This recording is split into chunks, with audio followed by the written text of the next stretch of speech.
น้องเอ๋ยลมพัดเดือดต่อแงง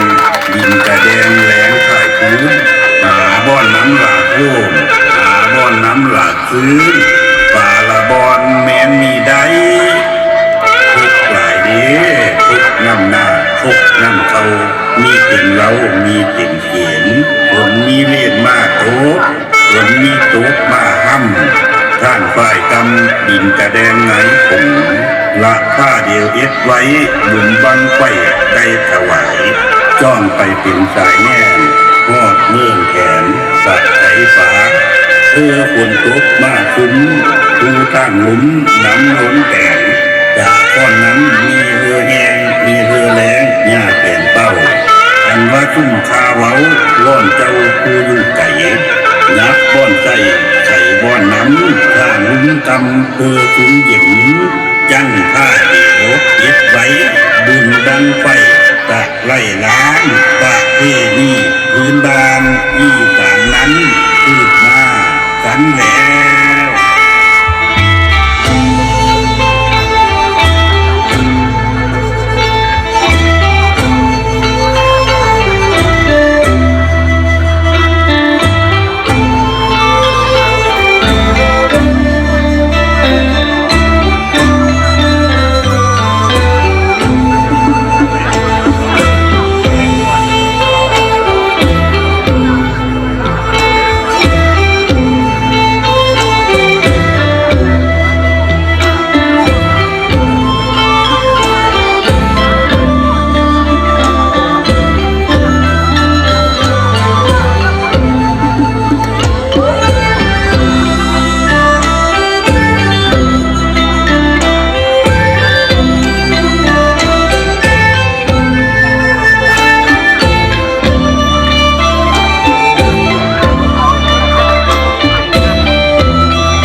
ถึงจังเขาจอมปันมามวนขบวนบังไฟสาบออนหลายบังไฟจุดตัว